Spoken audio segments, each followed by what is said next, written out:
बात है, जिसके दर्श वा जानने का नाम दर्शन ज्ञान है।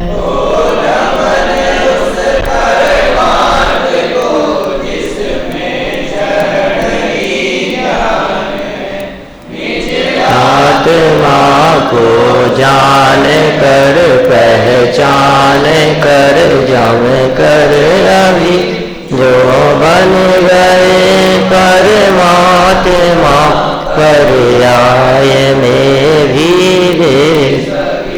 वे साध्य है, आराध्य है, आराधना के सारे ओ नमन उन जिन देव को जो भव जन के पारे, भव चक्र से जो भव जन को सदा पार उतारती, जग जाल में एकांत को जो रही तारती, निज तत्व को पाकर अमिक जिसके उतारे आरती, नए चक्र नए उपलब्ध नित्य नित्य मोलक, नए चक्र के संचार में जो चतुर है प्रतिभूत, भव चक्र के संहार में जो प्रति समय सन्नत है। निज आत्मा की साधना में निरत तन मन लगन है, भव्य जन के शरण जिनके चरण उनको कर कर नमन निज भाव को, जिन जिन गुरु जिन वचन को निज भाव निर्मल करने को, जिन वर कथित नय चक्र को निज बुद्धि बल अनुसार प्रस्तुत कर रहा हूँ। ध्यान रखना चाहिए यदि हो कहीं कुछ स्खलन, यदि हो कहीं कुछ। परम भाव प्रकाशक नए चक्र द्रव्यार्थिक और पर्यायार्थिक नयों की यहाँ चर्चा चल रही थी। द्रव्यार्थिक और पर्यायार्थिक इन दोनों नयों की दो परिभाषाएं देने के उपरांत उन परिभाषाओं का स्पष्टीकरण किया। मुख्यतया अनुभव करने की बात आत्मख्याति में कही, अमृतचंद्र स्वामी ने कही और माइल्य धवल स्वामी ने गौणम किच्चा शब्द का प्रयोग किया।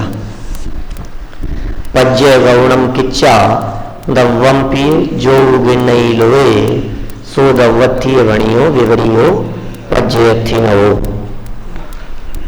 तो उसमें भी जो गौणता की बात थी वो महत्वपूर्ण थी, और वहां मुख्य रूप से द्रव्य का अनुभव करावे, उसमें पर्याय पक्ष गौण हो गया, है ना। तो ये सब बातें अपनी यहाँ हो चुकी थी।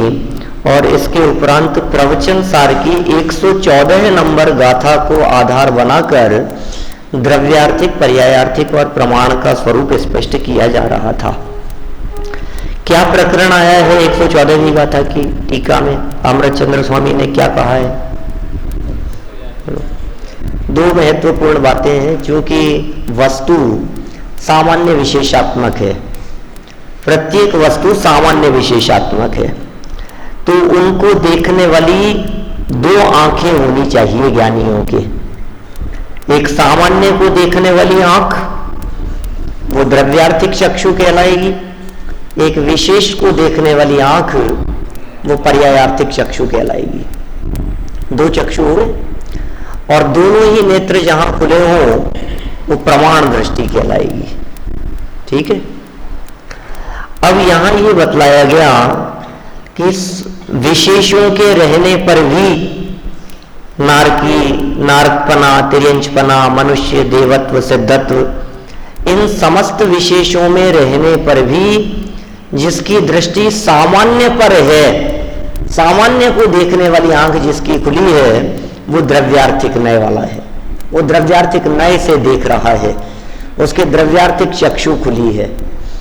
और दूसरी अपेक्षा से बात कही कि सामान्यों में रहने वाले विशेष को देखने वाली जिसकी दृष्टि खुली है, उसे सामान्यत्व नहीं दिखाई दे रहा, उसे जीवत्व नहीं दिखाई दे रहा, उसे कोई मनुष्य दिखता है, किसी में मनुष्यपना दिखता है, किसी में तिर्यंचपना दिखता है, किसी में नारकीपना दिखता है, कोई सिद्धपने रूप दिखाई देता है। तो ये बात जिसको दिखाई दे रही है, इसका मतलब उसके पर्यायार्थिक वाला चक्षु खुला हुआ है। और मनुष्यत्व, तिर्यंचत्व में रहने वाला जीवत्व सामान्य, और जीवत्व सामान्य में रहने वाले मनुष्यत्व, तिर्यंचत्व आदि विशेष, ये सब कुछ जिनको युगपत दिखाई दे रहे हैं वो प्रमाण दृष्टि है। ठीक है, ये तो हुई मूल टीका की बात जो आचार्य अमृतचंद्र स्वामी ने कही थी। देखो, इसमें एक और बात आई थी इसी मूल पंक्तियों में कि सर्वथा बंद करके, द्रव्यार्थिक चक्षु को सर्वथा बंद करके मनुष्यत्व, तिर्यंचत्व आदि को देखता हो, या फिर पर्यायार्थिक चक्षु को सर्वथा बंद करके जीवत्व सामान्य को देखता हो। तो यहां जो सर्वथा शब्द का प्रयोग किया है, उसके आधार पर बहुत सुंदर विवेचन दादा ने यहां किया है, वो अपन यहां से देख रहे हैं। इसमें सर्वथा शब्द का जो प्रयोग किया यहां, ये हिंदी अनुवाद में है। आप यदि सर्वथा शब्द का संस्कृत में प्रयोग देखेंगे तो वहां मिलेगा एकांत। माने यहां सर्वथा बंद करने की बात कही है, उसके लिए मूल संस्कृत पंक्तियों में एकांत शब्द का प्रयोग किया है। तो प्रश्न खड़ा होता है पढ़ने वालों के चित्त में कि हमारे यहाँ जैन परंपरा में तो अनेकांत है, हमारे यहाँ तो सर्वथा नहीं है, हम तो अनेकांतवादी हैं, ना तो हमारे यहाँ एकांत है और न हमारे यहाँ सर्वथा है, और आप सर्वथा और एकांत जैसे शब्दों का प्रयोग कर रहे हो, तो ये बात तो कुछ जचती नहीं है। इस बात को हम कैसे स्वीकार कर सकते हैं? सर्वथा मानो आप, एकांत कहो आप, से कैसे मानेंगे हम? अनेकांत है ना हमारे यहाँ तो देखिए, जो लोग इस प्रकार का हठ रखते हैं कि हमारे यहाँ सर्वथा नहीं है, उन्हें इन बातों की तरफ अवश्य ध्यान देना चाहिए कि हमारे यहाँ अनेकांत में भी अनेकांत है। 216 पेज पे, 216 पेज पे आ जाइए। अनेकांत में भी अनेकांत है हमारे यहाँ। जैन दर्शन अनेकांतवादी तो है, लेकिन सर्वथा अनेकांतवादी नहीं है। क्या भैया? जैन दर्शन अनेकांतवादी दर्शन है, सच्ची बात है, लेकिन सर्वथा अनेकांतवादी नहीं है। यद्यपि जैन दर्शन में एकांत को स्वीकार नहीं किया गया है, तथापि जैन दर्शन सम्यक एकांत को स्वीकार करता है। हमारे यहाँ जो अनेकांत में अनेकांत है, उसका मतलब समझे आप। अनेकांत में अनेकांत का क्या मतलब है? अनेकांत में अनेकांत का मतलब है कि हमारे यहाँ अनेकांत के साथ साथ एकांत को भी स्वीकार किया गया है। ये अनेकांत में अनेकांतपना है। देखो, ऐसा समझो, अनेकांत किसे कहते हैं? अनेकांत का मतलब क्या है? प्रतिपक्षों को स्वीकार करना, यह अनेकांत है ना। परस्पर विरुद्ध प्रतीत होने वाले धर्म युगलों को एक साथ देखना, यह अनेकांत है ना। सह अस्तित्व, एक साथ उनकी मौजूदगी, यही अनेकांत है। तो परस्पर विरोधी प्रतीत होने वाले धर्म युगल, अब हमने ये कहा कि उन दो में से कोई व्यक्ति यदि एक ही को मानता है तो ये एकांतवादी होगा, ठीक है, और दोनों को मानता है तो अनेकांतवादी होगा। तो अनेकांतवादियों को दोनों बातें माननी पड़ेगी कि हाँ हाँ दोनों बातें स्वीकार होनी चाहिए। अब सुनो, वस्तु में एक पक्ष तो है एकांत और दूसरा पक्ष है अनेकांत। क्या कहा गांधी जी? वस्तु में दो पक्ष, जैसे नित्य और अनित्य, ये दो पक्ष है ना। जैसे वस्तु में एक अनेक, भेद अभेद, सत असत, अस्ति नास्ति, ऐसे परस्पर विरोधी प्रतीत होने वाले दो धर्म युगल है ना वस्तु में। उसी तरह से एक युगल का नाम क्या है? एकांत, और दूसरे का नाम है अनेकांत। अब कुछ समझ में आ रही है बात सागर? अब यदि आप ये कहते हो कि एकांत और अनेकांत में से हम अनेकांत को तो मानते हैं, एकांत को नहीं मानते, ये दो है ना, अनेकांत को मानते हैं, एकांत को नहीं मानते, तो सर्वथा अनेकांत भी इसका निषेध होने से एकांत हो गया। समझ में आई क्या बात? एकांत और अनेकांत प्रतिपक्षी दो धर्म हैं।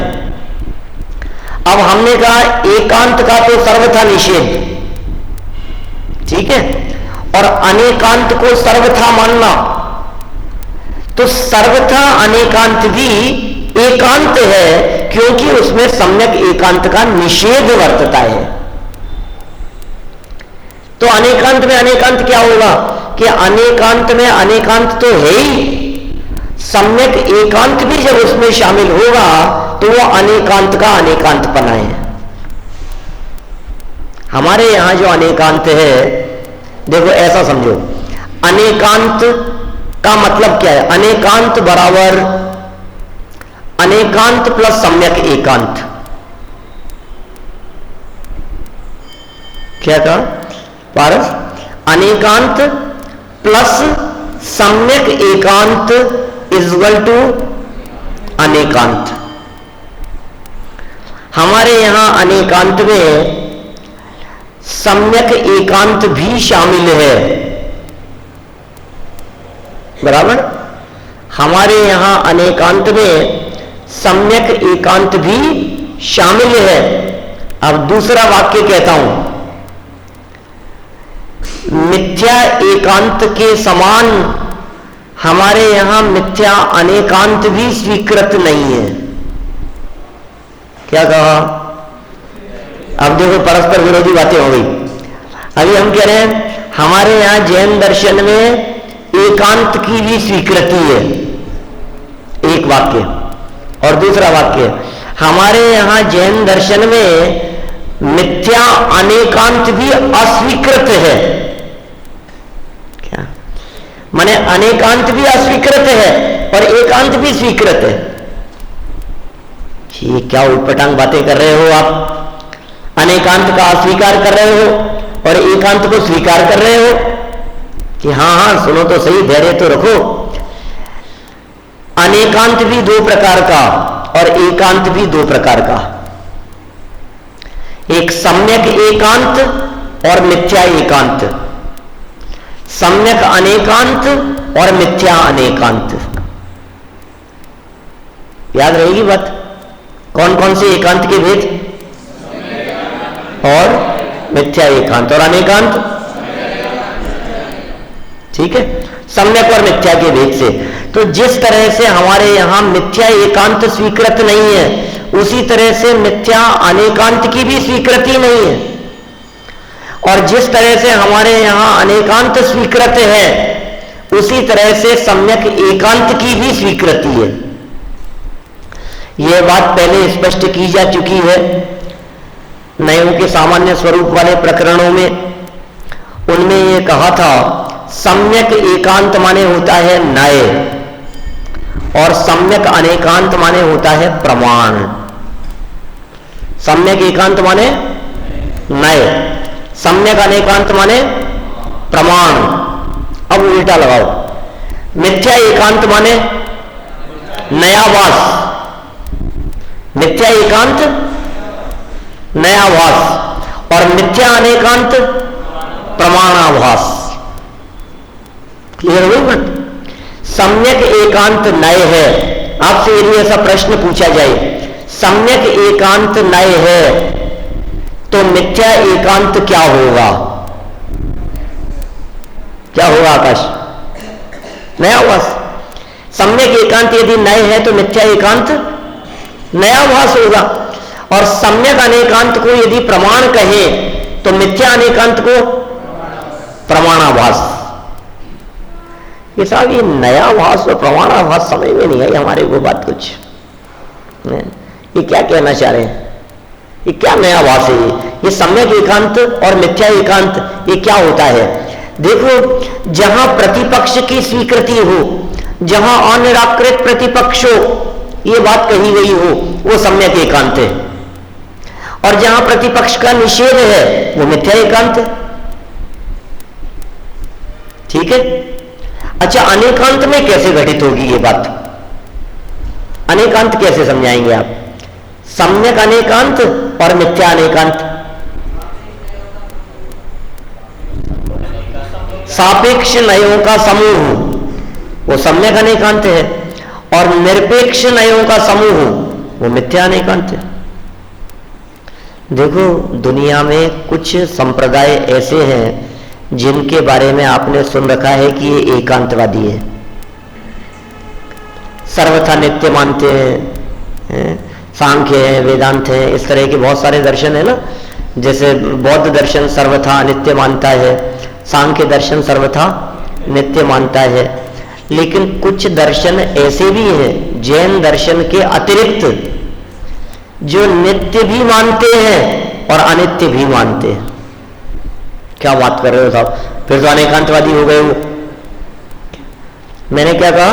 कुछ संप्रदाय ऐसे भी हैं जो नित्य भी मानते हैं और अनित्य भी मानते हैं, तो अनेकांतवादी हो गए ना? नहीं, मिथ्या अनेकांतवादी है। क्यों? क्योंकि वो सूर्य चंद्र आदि अनेक वस्तुओं को सर्वथा नित्य मानते हैं, और घर बार महल मकान आदि अनेक वस्तुओं को सर्वथा अनित्य मानते हैं। तो कुछ वस्तुओं को सर्वथा नित्य और कुछ वस्तुओं को सर्वथा अनित्य ऐसा मानने वाले कौन है? मिथ्या अनेकांतवादी। पॉइंट समझ में आ गया? क्या कहना चाह रहे हैं यहां? तो ये जो बात कही है कि तुम सर्वथा को शब्द का प्रयोग क्यों कर रहे हो यहां पर, उसके निषेध स्वरूप ये अनेकांत में अनेकांतपन की बात कही है। और समंत भद्राचार्य की वो कारिका, वो तो सबको याद होनी ही चाहिए। अनेकांतोप्यनेकांत प्रमाण न साधन, अनेकांत प्रमाणात् तदेकांतोर्पितान्नयात्। ठीक है? 103 नंबर की कारिका है। जिनको याद नहीं हुई है और याद नहीं है, वे पीछे से याद कर सकते हैं। अनेकांत और स्यादवाद वाला जो एक 7वां चैप्टर अपने इसी पुस्तक के अंत में दिया है, उसमें आपको ये कारिका मिल जाएगी। ठीक है? तो अनेकांत में भी अनेकांत, अनेकांतोप्य अनेकांत है, अनेकांत में भी अनेकांत है। यह बात यहां स्पष्ट हो गई। बोलो। हाँ, सम्यक अनेकांत को स्वीकार करते हैं तो उसमें सम्यक एकांत गर्भित ही है। सही बात है। प्रमाण प्रकाशितार्थ विशेष प्ररूप को नय है, इसलिए नहीं समझ में आई बात। इनका प्रश्न समझ में आया क्या? कि जब हमारे यहां सम्यक अनेकांत स्वीकार किया है तो सम्यक अनेकांत में सम्यक एकांत गर्भित ही हो गया ना, तो अब क्या जरूरत है सम्यक एकांत की? अलग से क्या जरूरत है? वो तो अनेकांत में गर्भित हो गया। तो सुनो भाई, सम्यक अनेकांत को तो कहते हैं प्रमाण, और सम्यक एकांत को कहते हैं नय। जब प्रमाण के माध्यम से पूरी वस्तु जान ली गई तो नय की क्या जरूरत है? तो अकलंक देव आचार्य का वो प्रमाण ध्यान रखना, विशेष प्ररूप को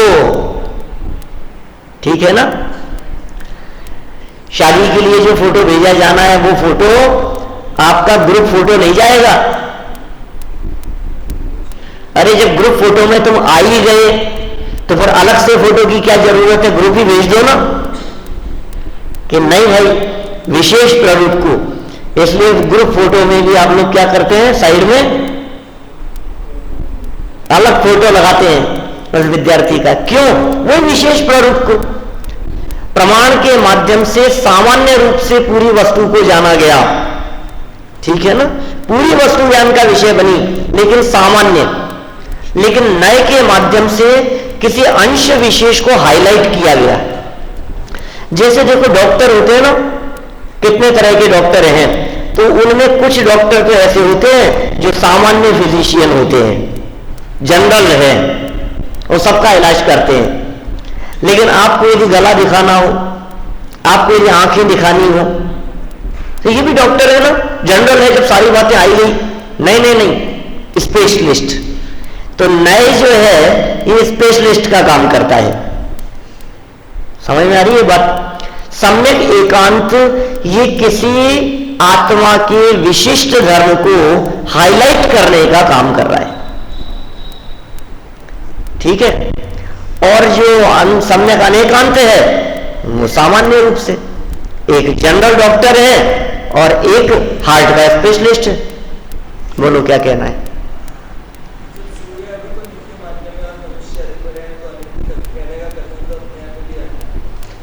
किसने कहा ऐसा आता है? ऐसा थोड़ी नहीं है, अपने यहां तो क्षणिक है भाई, अपने यहां तो पर्याय अपेक्षा से क्षणिक है और वस्तु स्वरूप की अपेक्षा से नित्य है। उसमें क्या है? ये किसने कहा कि सूर्य आदि नित्य है? प्रति समय परमाणु निकल रहे हैं, उसमें प्रति समय परमाणु आ रहे हैं, ठीक है ना। स्थूल दृष्टि से देखने पर उसे नित्य कहा जाता है। उनमें जो परमाणु है वे नित्य है और उनका जो परिवर्तन है तो अनित्य है। हम तो ये भी अनित्यता मानते हैं कि उदय हुआ और अस्त हुआ, ये भी तो अनित्यता है। प्रति समय परिवर्तन कोई तो अनित्यता का है हमारे यहां। प्रति समय अभी जहां है वहां से बदल करके आ गया, हम अनित्य है या नहीं है? कल जो आए थे वो आज नहीं है यहां पर। तो प्रति समय पर्याय अपेक्षा से देखो तो अनित्य है, लेकिन बदलती हुई पर्यायों में ये वही है, ये नित्यता भी कायम है। चलिए अनेकांत में अनेकांत की बात हुई, और पूछ लो भाई, तुम कुछ क्या पूछना है? हाँ हाँ हाँ, प्रमाण की अपेक्षा से, है ना, की अपेक्षा से। ये कहा ना अनेकांतों पे अनेकांत है, प्रमाण नए साधन है, अनेकांत है प्रमाणात्य, प्रमाण की अपेक्षा से अनेकांत है, ठीक है ना। तत् एकांत अर्पितात नयात, नय की अपेक्षा से एकांत है। देखो जब हम भेद रूप कथन करेंगे, दोनों में अंतर की बात करेंगे, तब हम अंतर बतला देंगे। तब हम ये कहेंगे एक देखने वाला है और एक देखने में आने वाला है। अनेकांत को वस्तु स्वरूप कहेंगे, प्रमाण उसे जानने वाली ज्ञान की पर्याय को कहेंगे, ठीक है ना। ऐसा भेद भी कर सकते हैं। एकांत माने एक धर्म है और नए उस एक धर्म को जानने वाली श्रुति ज्ञान की पर्याय है, ऐसा भेद भी कर देंगे। ये तो अपेक्षा से बात है, किस समय आप क्या समझा रहे हो उस अपेक्षा से बात कहेंगे। बोलो क्या कहना है? प्रमाण माने पूरी वस्तु को देखना और पूरी वस्तु अनेकांत है, इस अपेक्षा से समानता है। बोलो।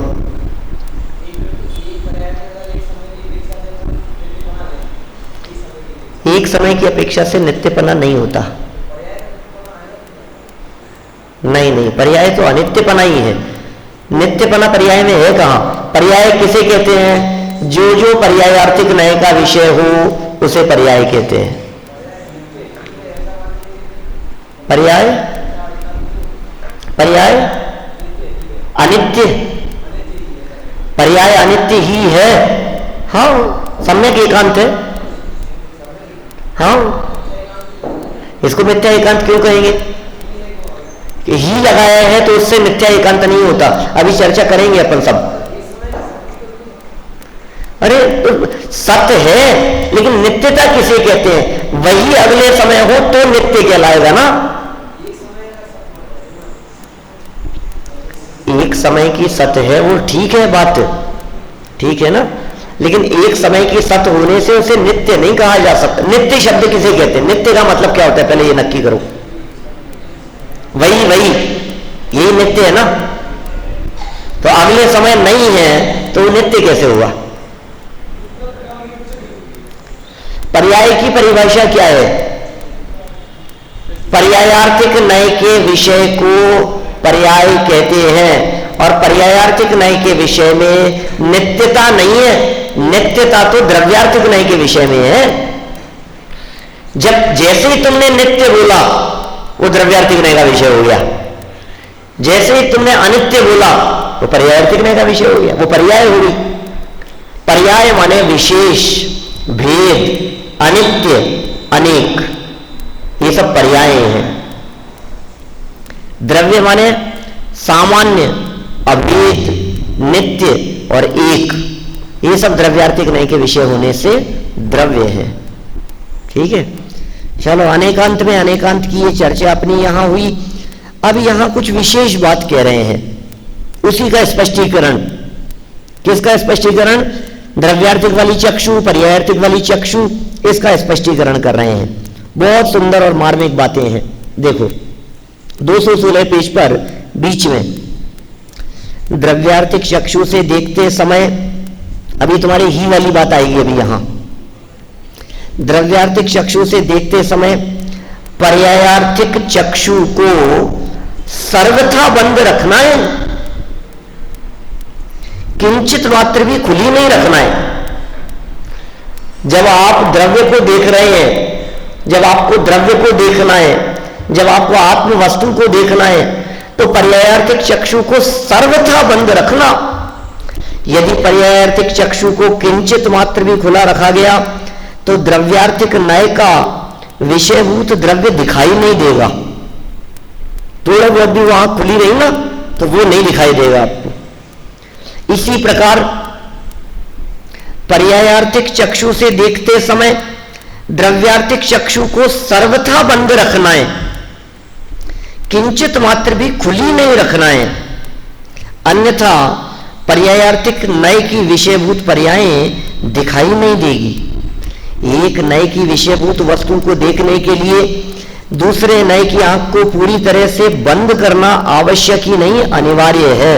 पर ध्यान रहे, यहां द्रव्यार्थिक चक्षु से देखते समय पर्यायार्थिक चक्षु को मात्र बंद ही रखना है, फोड़ नहीं लेना है, क्योंकि सर्वथा बंद रखने से सम्यक एकांत होगा और फोड़ लेने से मिथ्या एकांत।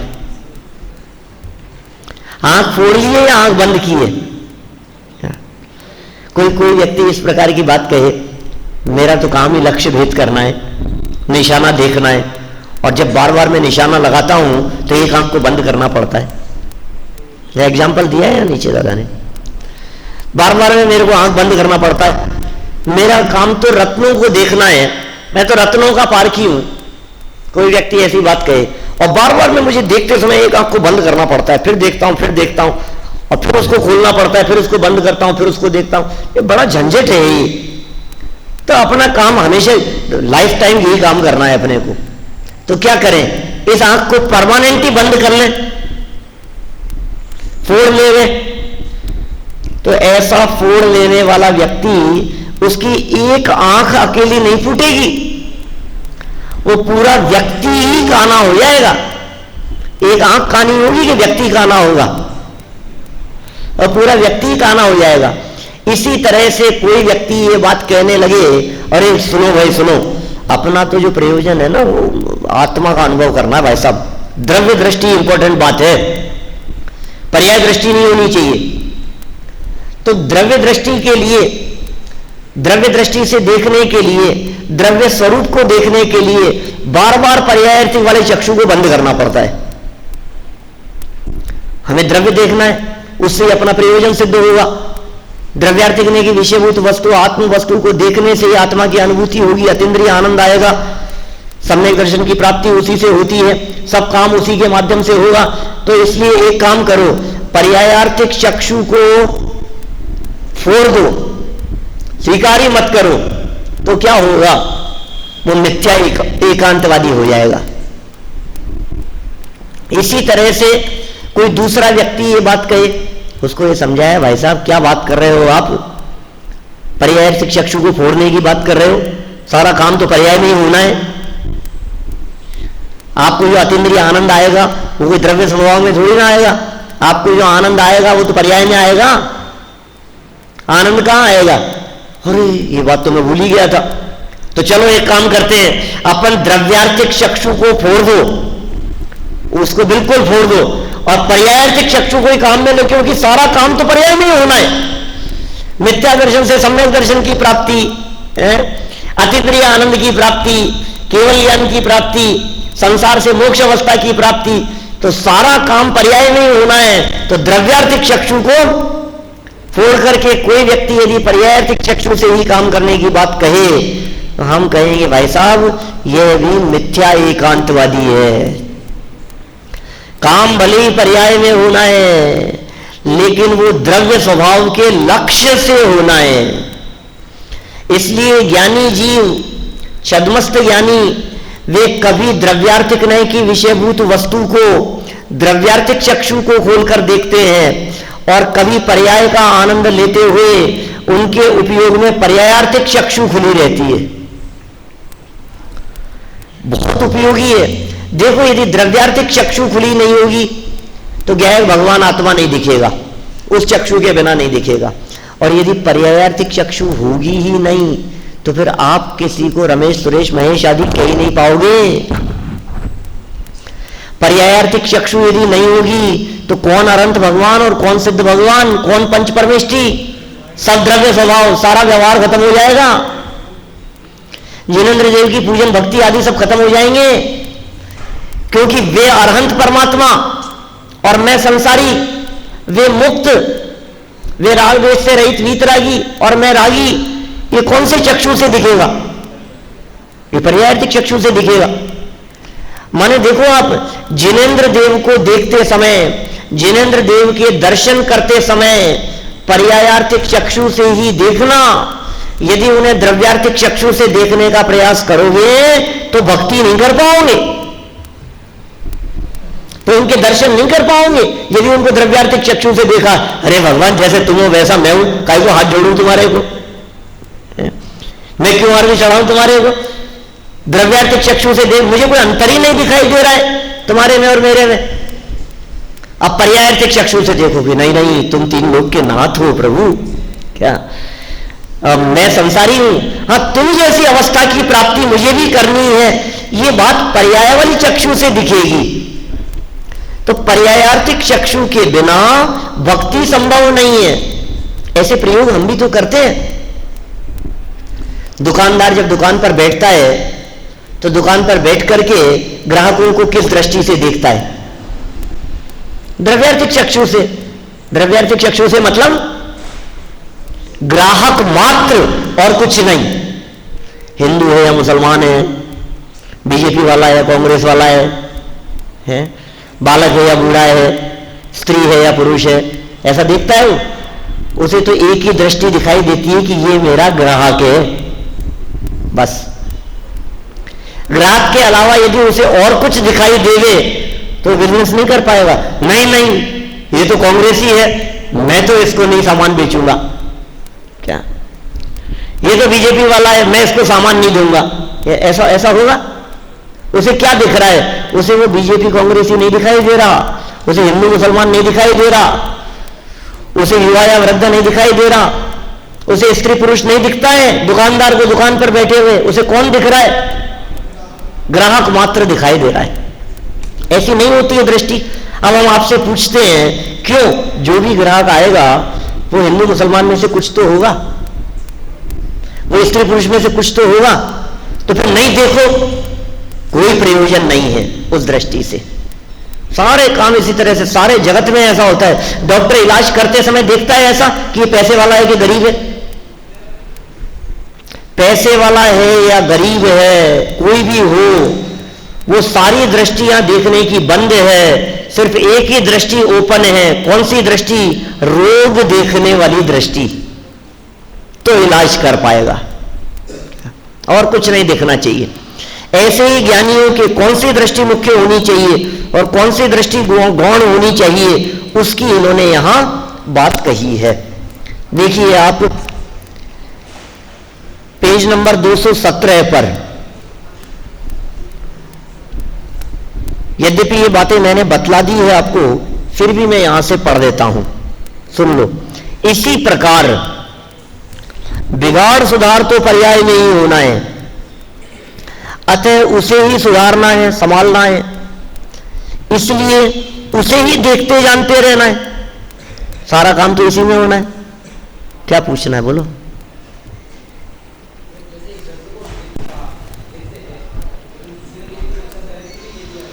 हाँ, अरे भाई ऐसा नहीं है। जो द्रव्य को नित्य अनित्य कहा है, वो द्रव्य अपेक्षा से नित्य और पर्याय अपेक्षा से अनित्य, ऐसा नित्य अनित्य है। अकेले पर्याय में नित्य अनित्य नहीं लगाना, अकेले द्रव्य में नित्य अनित्य नहीं लगाना। समझ में आ रही है बात? जो वस्तु जो है, पहले ये नक्की करो, वस्तु कैसी है? द्रव्य पर्यायात्मक है या अकेली पर्याय वाली है? अकेले पर्याय में नित्य अनित्यता यदि तुम घटित करने की कोशिश करोगे, तुम्हारी सुई अटक गई है उसी जगह पर। क्या? एक बार गहराई से सोचना।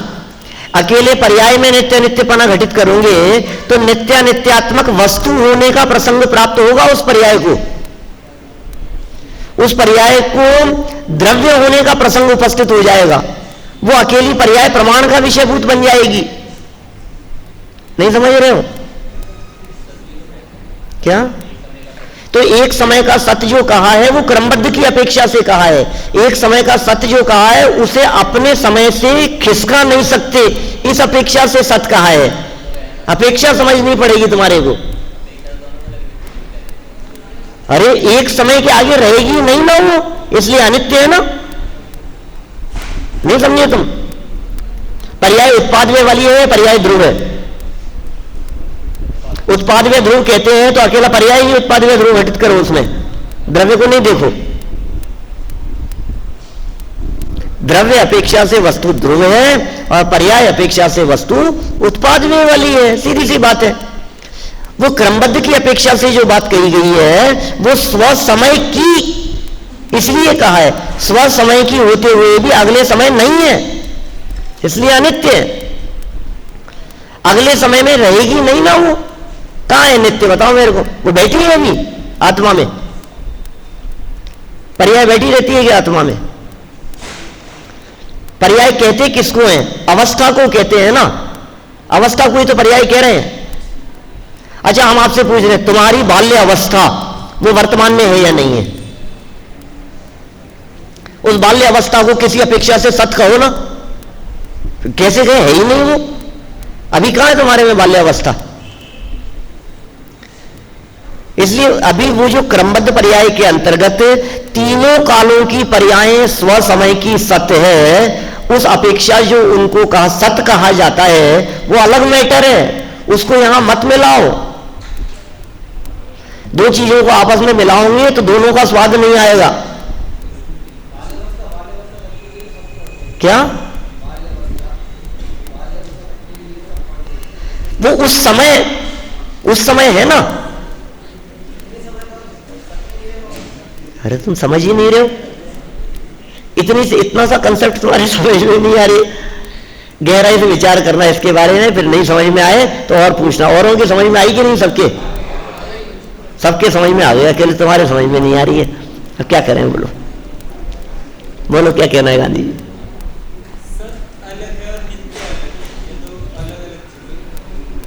अरे एक समय की नित्य का मतलब है अनित्य। समझ में आ रही है बात? यदि तुम्हारे कोई दोनों अपेक्षाएं समझ में नहीं आ रही है तो तुम्हें कर्तापन और अकर्तापन दोनों बातें एक साथ कैसे समझ में आएगी? आत्मा करता है क्या करता है? करता है या अकर्ता है? अकर्ता है, अपनी पर्याय का करता नहीं है। दोनों बातें एक साथ समझ में आती है कि नहीं? तो दोनों ही बातें तो एक साथ समझा रहे हैं। अलग दृष्टि से देखो उसको। जब पर्यायों की बात आएगी तो पर्यायों का अनित्य पक्ष देखा जाएगा, पर्यायों का, पर्याय का नहीं। पर्याय अनित्य है क्योंकि वे शाश्वत नहीं है, क्योंकि वे बैठी नहीं है, क्योंकि वे बैठी रहती नहीं है। उस समय की अपेक्षा से बात करो, लेकिन वो समय ही नित्य नहीं है। समय नित्य है क्या?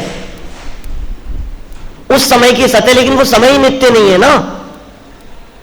तुम्हारे दादाजी के दादाजी हैं कि नहीं है? अभी है दादाजी के दादाजी? अरे नित्य कहो ना उनको, उस समय के नित्य कहो। कुछ मतलब नहीं है उस बात से, है ना।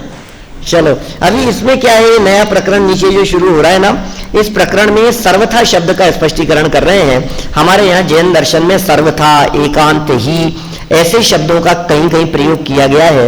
ये शब्द आगम सम्मत हैं और कहाँ कहाँ प्रयोग हैं और उनके माध्यम से क्या बात कहना चाहते हैं। ये सम्यक एकांत नय किस प्रकार से है।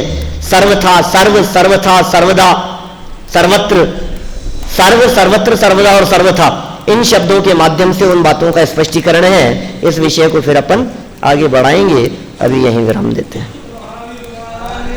चलो।